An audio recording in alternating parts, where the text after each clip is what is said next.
What's going on, everybody? It's your girl back again. I have been introduced. Okay. I've been invited. I've been invited to Iftar, to the breaking of the fast. And today I'll be going back to the masjid for the third time. And my goal here is to meet some ladies, possibly around my age, or just somebody that I can vibe with, learn from, and be friends with. So let's go. Before we go, let's look at what I'm gonna wear. I will be wearing this hijab.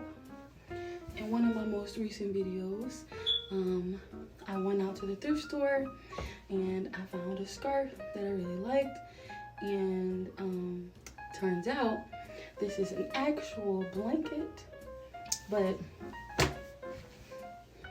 right, works. I chose this color to go with this dress that I'm wearing because at the bottom of it is very colorful, like colorful. I love this material for this hijab because it's not light, but it's not heavy, but it is heavy enough for it to hang the way I'd want it to hang, over or around my body. When it comes to putting hijab on for myself, I really like the feeling of it hanging on one side, not both shoulders, but just one shoulder. And so I try to angle it, but the more you do it, the more you'll remember how you did it the last time. Putting my hijab on is like putting my eyeliner on. Just do it. Don't think about it, just do it, and naturally it'll work out.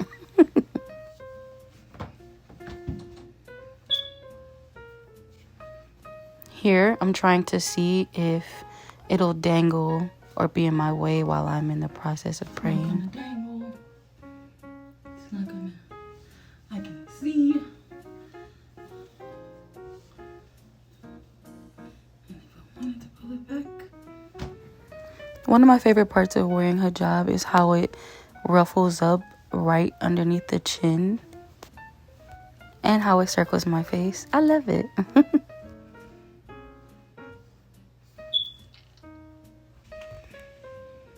I love it. I'm happy with the way that I'm dressed. I love the hijab. But I'm not gonna lie. There are moments when I just want to rip this thing off of me. When I'm annoyed, just certain things touching me is very annoying. It just makes it worse, my hair included. So a lot of times if I am annoyed and I'm at home, I'll go wrap my hair because I just need it to stop touching me. But like the hijab itself, sometimes I'm just like, But it's, I've noticed that it's a lot of times when I'm outside, maybe driving, and yeah, that's when I get really annoyed and want to yank it off.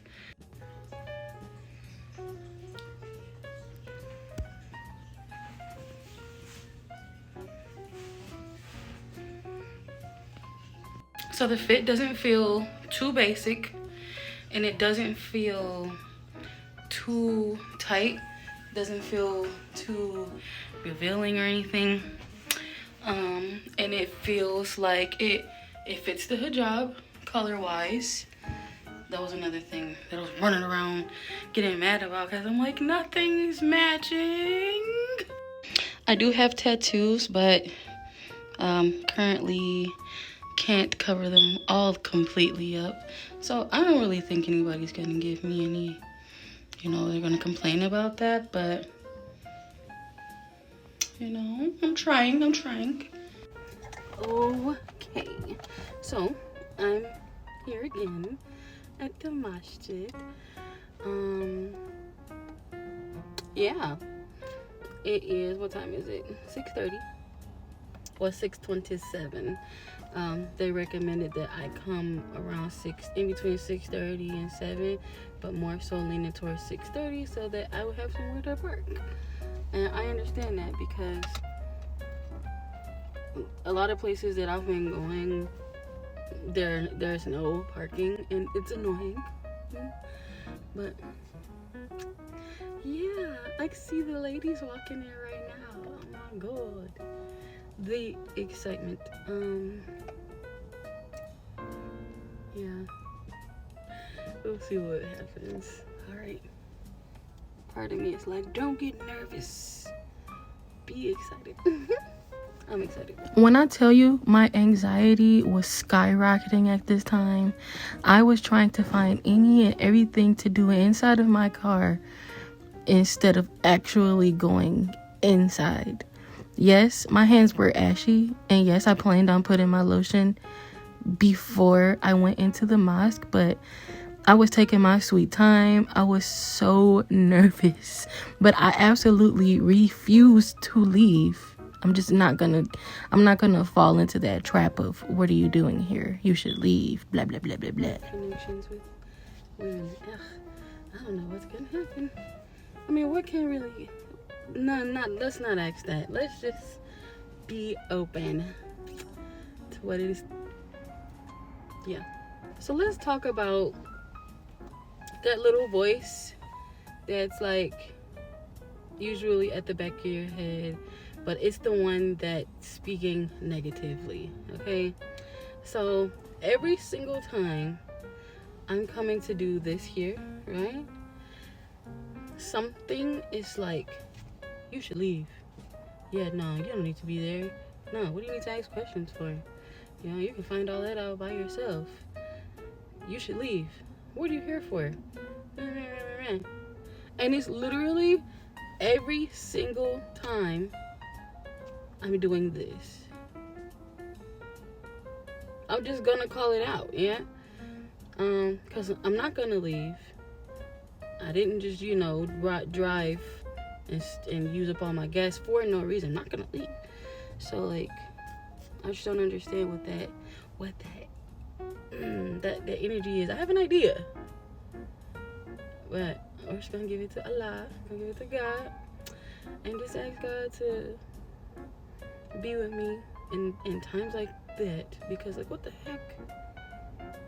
I'm just out here exploring, and you're getting real big and loud. Leave me alone.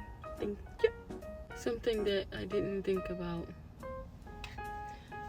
I know that this is a Turkish masjid or mosque, and the last time I was here, I had a translator. There's no translator right now, but we'll see. Hopefully, I don't know, man. I just have this energy behind it all, like, what are you doing here? Why? Alright, let's just go. Just gonna go inside, and everything will be perfectly fine. We got it. Okay, friends, so let's talk Iftar. When I went to visit the mosque and I spoke to my friend Mustafa, they had been telling me about something called Iftar. And of course, because I'm in this process of learning, I didn't know what it was. But learning that Iftar is the breaking of fast. And when I went, I was absolutely nervous because I wouldn't have a interpreter like I had the time before. So I'm like, I'm just gonna go into this predominantly Turkish mosque, and I'm not gonna understand anything anyone is saying. But I went inside. As soon as I got in there, I ended up making eye contact with someone, and I walked up to her like, hey, like, do you think you could, like, guide me, direct me, maybe, and where to go, what to do, who to talk to? And her answer was, oh, well, I'm here with my family, and we don't know what we're doing either. And I was like, okay. And I got really lucky because they asked if I would like to sit with them, and I really appreciate you all for that. Her name is Wajiha. Yes, ma'am. You were most definitely a you were placed in the right spot at the right time so we could cross paths. So thank you for guiding me, even though you were blind in that moment too. One, I love her name because it's not something that you hear all the time. And we both had a good little laugh at how we both live this life of no one says my name right. Ever. No one says my name right. I'm always Natasha, Natasha, Natasia. And we both agree that our names they are spelled how they sound. So, Originally, when we walked in, we didn't have anywhere to sit. It was absolutely packed. There are so many women in this. The space is not even small, but there are so many women, so many children that like you're scooting or just to get around the room. Excuse me, kids running. But it was absolutely an experience. When we went and sat down, they were like, oh, well, there's prayer beforehand. So we make our way. And it was funny to see all of the shoes. Of course, you have to take your shoes off to go up to the mosque. And so all of the shoes, they were just everywhere. I was trying so hard not to step on shoes, or you know what I'm saying, to be disrespectful, but when I tell you there was nowhere to walk, there were so many shoes.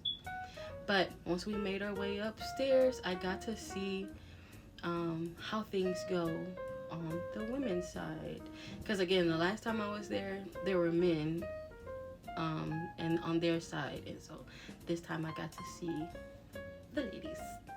I understood the other day why during prayer, one, I heard people say that like when you get into these rows to pray, instead of like spacing yourselves away from others, you all get in a line, and you bring in the person to the left, to the right. And there's a part in prayer at the end of prayer where they're saying peace be upon you, and they look this way, and peace be upon you, and then they look the opposite way. And while I was in the process of doing my own prayer, it connected that, oh, I'm possibly, supposedly speaking to the person who's to the right of me, and speaking to the person who is to the left of me. And if it's not that, it could also be to the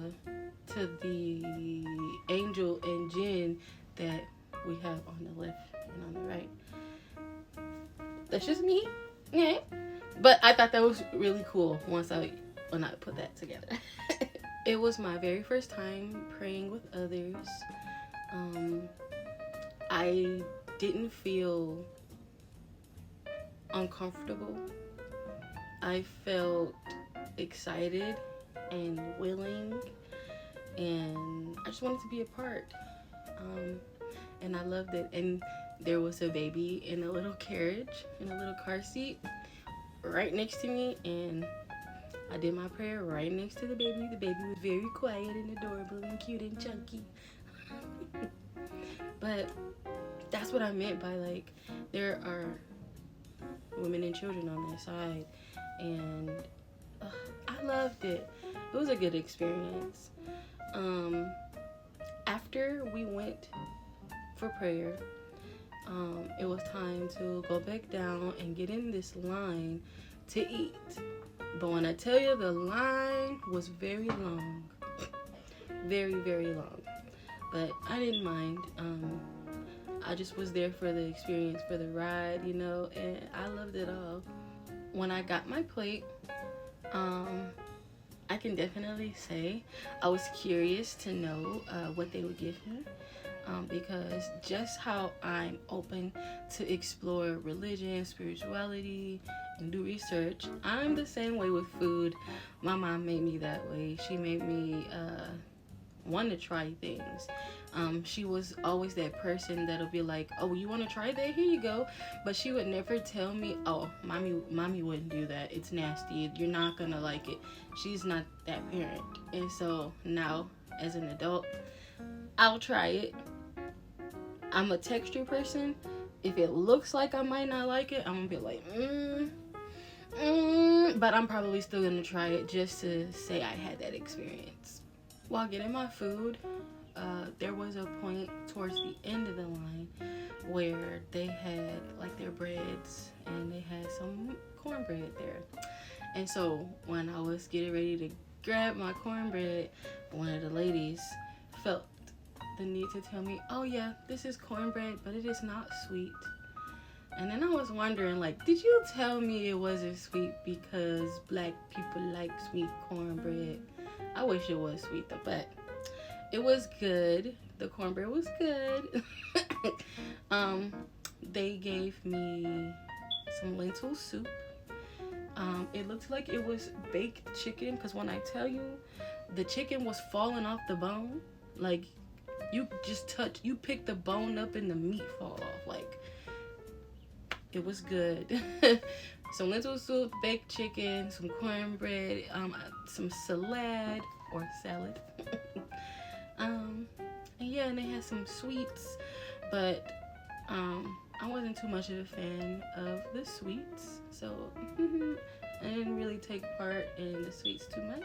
I also have a YouTube channel that I share my findings on. Sorry. What is that? It's like a sweet baklava, sweet dessert. It has a pistachio, like sugar syrup, and like peanut. Okay.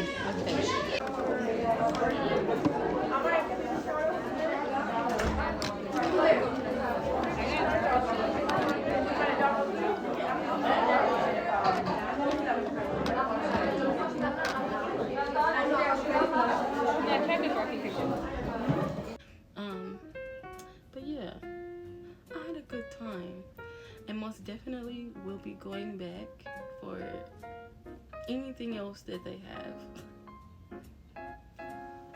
While standing in line, I was able to see like all the hustle and bustle of this mosque. I was able to see some people that I saw the time before. The lady Yasmin and her daughter, who showed and demonstrated how to do wudu. In my previous video, they were there. And while I was in the process of eating my food, they came and got me and asked if I would like to go upstairs. And so when I went upstairs, I got to sit with some other ladies that were around my age, and they were all very open, but I could tell a lot of them, they had those eyes like looking at each other like, what is she doing here? And I can definitely say I feel little tiny bits of that, but being a black woman in America, we get those looks all the time. So I just kind of had to like push it aside, because if I was in my church that I go to all the time, where I know a lot of the people, and then someone else walks in that I've never seen before and does not look like myself and others that I see all the time, I'd be wondering, what led them here? So it is what it is. But yeah, those ladies were really nice. They shared some Turkish tea with me. They were all super curious on my adventure and how I ended up there, and they were all really kind of wondering why I moved from Detroit to Connecticut, but that's literally always the question I get when I tell people that. Next time with Natisha Janae. I have been invited to come back to the masjid for Eid. I don't know what Eid is.